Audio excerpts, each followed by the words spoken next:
Inshuti muvandimwe, reka twongere dushimire Imana yacu, reka tuyihimbaze kugira neza kwayo kwinshi, tuyishimire uburinzi bwayo, tuyishimire ineza yayo. Ni Imana idukunda, ni Imana itwitaho uko bukeye n'uko bwije, yaturinze no muri iri joro none rikiye amahoro. Reka twese rero abagihumeka tugire tuti ishimwe, icyubahiro no guhimbazwa bibi byawe none n'iteka ryose, amen. Reka rero tubahe ikaze mu byigisho by'ishuri ryo ku isabato biyobora abakoze kwiga Bibiliya. Ni ibyiciro by'igihembwe cya kane umwaka w'ibihumbi 2025, aho itorero ryaduteguriye ibyigisho byo kwizera dukura mu gitabo cya Yosuwa. Ngiki gitabo tumaze igihembwe cyose twiga. Uyu munsi tugeze mu cyigisho cyacyo cya 13, kuko turi gusoza iki gitabo. Ni icyigisho kitubwira ngo uyu munsi mwitoranyirize. Uyu munsi mwitoranyirize ni amagambo yavuzwe na Yosuwa ubwo yari imbere y'iteraniro ry'Abisirayeli i Shitimu. Icyo kwibukwa cy'iki cyigisho kiratubwira ngo kandi niba mutekereza ko ari bibi gukorera Uwiteka, uyu munsi mwitoranirize uwo muzakorera, ariko jye n'inzu yanjye tuzakorera Uwiteka. Ni amagambo aboneka muri Yosuwa igice cya 24 umurongo wa 15. Iki cyigisho rero tugeze ku ngingo yacyo yo kuwa gatanu w'isabato. Ingingo yo kuwa gatanu w'isabato itubwira ngo gusoza neza. Gusoza neza. Ingingo ya tariki 25 z'ukwa 12. Reka dusenge tuyinjiremo. Turagushimye data mwiza, tugushimira urukundo rwawe n'ineza yawe. Uri Imana itwitaho, Imana itugirira neza.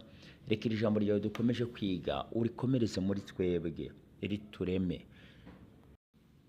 ridukuze mu bya mwuka, mu izina rya Yesu, amen. Gusoza neza.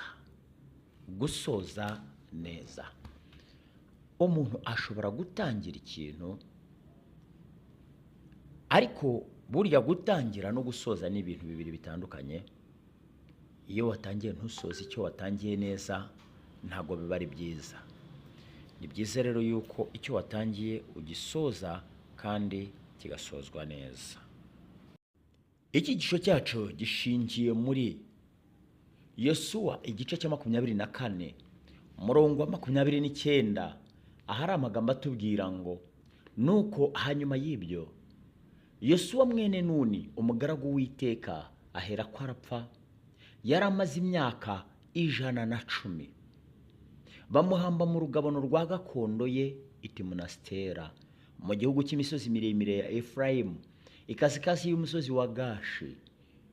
Yosuwa akiriho, Abisirayeli bakoreraga Uwiteka no mu gihe cyose cy'abakuru basigaye Yosuwa amaze gupfa. Abo nibo bari bazi neza imirimo yose Uwiteka yakoreye Abisirayeli, kandi Abisirayeli bari barazanye amagufwa ya Yosefu bayakuye mu Egiputa, nuko bayahamba i Shekemu mu gikingi Yakobo yaguze na bene Hamore se wa Shekemu ibice by'ifeza 100. Ayo magufwa aguma muri gakondo ya bene Yosefu. 3. Eliyazari mwene Aroni arapfa, nawe bamuhamba ku musozi Finehasi umwana we yari yarahawe mu gihugu cy'imisozi ya Efurayimu. Turabona abo bagaragu b'Uwiteka bose impfu zabo Yosuwa uko yapfuye.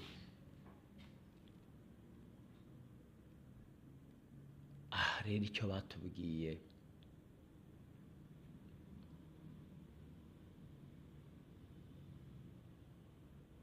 amagambo ya Yosuwa ni gute?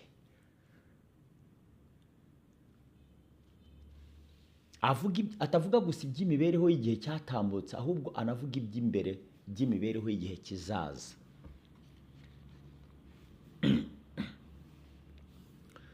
Amagambo aheruka tumaze gusoma yerekeranye n'urupfu rwa Yosuwa ndetse n'urw'umutambyi Eliyazari, umutambyi mukuru. Aya atuma igitabo cya Yosuwa kidasoza mu buryo bushimishije. Mu by'ukuri igitabo ni byiza, ariko gisoza inkuru Yosuwa apfuye bamaze kumuhamba. Kubwo kongera kuvuga ku muhango wo gushyingura Yosuwa, Eleyazari ndetse n'amagufa ya Yozefu. Umwanditsi agaragaza itandukaniro riri hagati y'imibereho yo hanze y'igihugu ndetse n'intangiriro y'imibereho mishya y'imbere mu gihugu. Nta mpamvu yo kongera kuzerera. Ibisigazwa by'imibiri y'abayobozi ntibagombaga gukomeza kubizererana. Abakurambere bahambye bene wabo mu buvumo mu isambu yaguzwe i Shekemu. Ubu noneho ishyanga ryari rihambye abayobozi baryo ku butaka bwa gakondo yabo bwite. Bisobanuye ko bagombaga kuhaguma rwose. Haleluya. Yosuwa yaramaze gupfa, umugabo w'ingabo za Isirayeli. Eleyazari umutambyi mukuru nawe yaramaze gupfa. Yozefu inkomoko ya byose nawe yaramaze gupfa.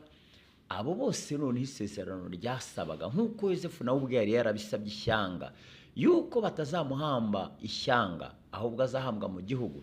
Ubu noneho bari bafite umudendezo wo kumushyingura mu cyubahiro bakamuhamba, kuko iyi myaka yose bari bamaze bazerera mu butayu bari bayimaze bazererana amagufwa ya Yozefu. Wibuke ko bahaguruka mu Egiputa, Yozefu yabasabye yuko batazamuhamba ishyanga.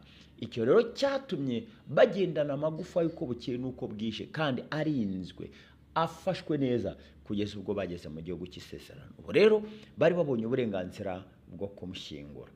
Gukiranuka kwa Yahwe ni umurunga w'amateka uhuza urubyaro rwa Isirayeli n'igihe bagezemo ndetse n'igihe kizakurikiraho. Ibi by'aya mateka twiga byongera kutwereka yuko hari isano bifitanye mu gihe kizaza. Uko ibika biheruka by'iki gitabo bihuza igitekerezo cyose n'inkuru yagutse yo mu gihe cyatambutse, niko binafungurira ejo hazaza inzira. Uwahoze ari musenyeri mukuru wa Canterbury witwa George Carey mu magambo yo gutangira iteraniro yavugiye mu rusengero rwitwa Holy Trinity yahazwi ku izina rya Shrewsbury, umwe mu mijyi y'Ubwongereza. Yavuze ko itorero ry'Abangilikani ryari igisekuru kimwe cyarokotse. Igisekuru kimwe cyarokotse. Mu by'ukuri itorero rihora ari igisekuru cyarokotse, kandi niko byari bimeze no ku bwoko bw'Imana bwo mu isezerano rya kera. Igice gikomeye cy'amateka ya Isirayeli cyari kirangiye. Ahazaza habo hashingiye ku bwoko bw'ibisubizo bazatanga ku bibazo byinshi birebana n'ahazaza. Mbese Isirayeli izaba indahemuka ku Mana? Ngibyo byibazwaga. Ese Isirayeli koko izagera indahemuka ku Mana? Mbese bazashobora gukomeza umurimo utararangiye wo kwigarurira igihugu cyose? Bari bafite inshingano zo kwigarurira igihugu cyose bafatiye kuho bari bamaze kubona. Mbese bazakomeza gushikama kuri Yahwe ntibagwe mu mutego wo gusenga ibigirwamana? Icyo nacyo ni kimwe mu byibazaga. Mbese bazashobora gukomeza umurimo utararangiye wo kwigarurira igihugu cyose?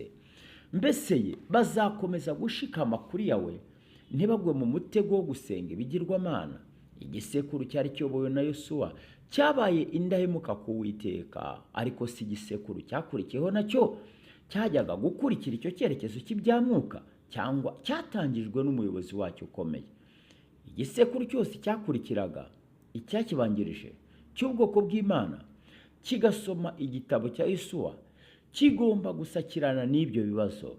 Gutsinda kwabo gushingira ku miterere y'ibisubizo batanga mu mibereho yabo ya buri munsi ndetse n'uburyo bafata ukuri basanzwe bazi.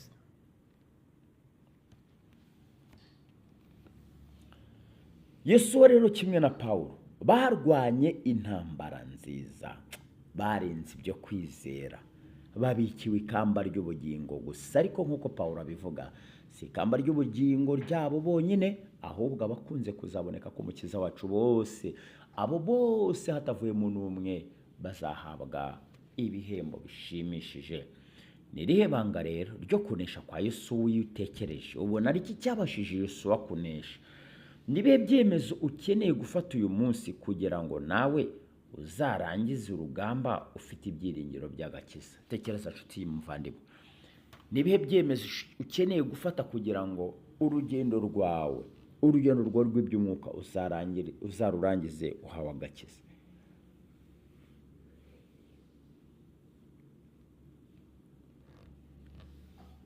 Imana itugirire neza, iduhe kuba mu ruhande rwayo, iduhe guhagarara kigabo uko bikwiriye, iduhe kwibera indahemuka kuko aricyo kidukwiriye.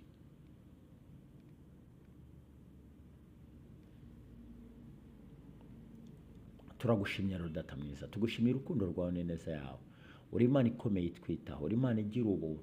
Abana bawe tugushyize mu biganza kandi turagushimiye ku bw'ijambo ryawe.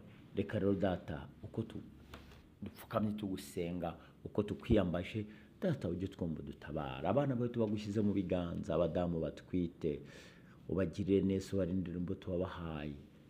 Reka imfubyi n'abapfakazi nabo ubiteho, ubagirire neza. Reka tukwereke urubyiruko rwacu, ariko by'umwihariko abasore ubakomereze mu kiganza cyawe. Ubahe Data umutima wo gushishikarira kumva ibyawe. Reka rero tukwereka abari ku bisasiro barembejwe n'uburwayi nabo bagirire neza. Twese muri rusange uduhe umugisha, uturemere, tugirire neza. Ubuntu n'amahoro bituruka kuri wowe, reka byuzure imitima yacu, kandi natwe twiteguye kwakira ubuntu buturutse kuri wowe. Uri Imana, byo ntitubishidikanyaho, ngaho ibyo ukunda n'ibyo ushima byatuma dukomeza kubana. Ubiduhanabera bose mu izina rya Yesu, amen.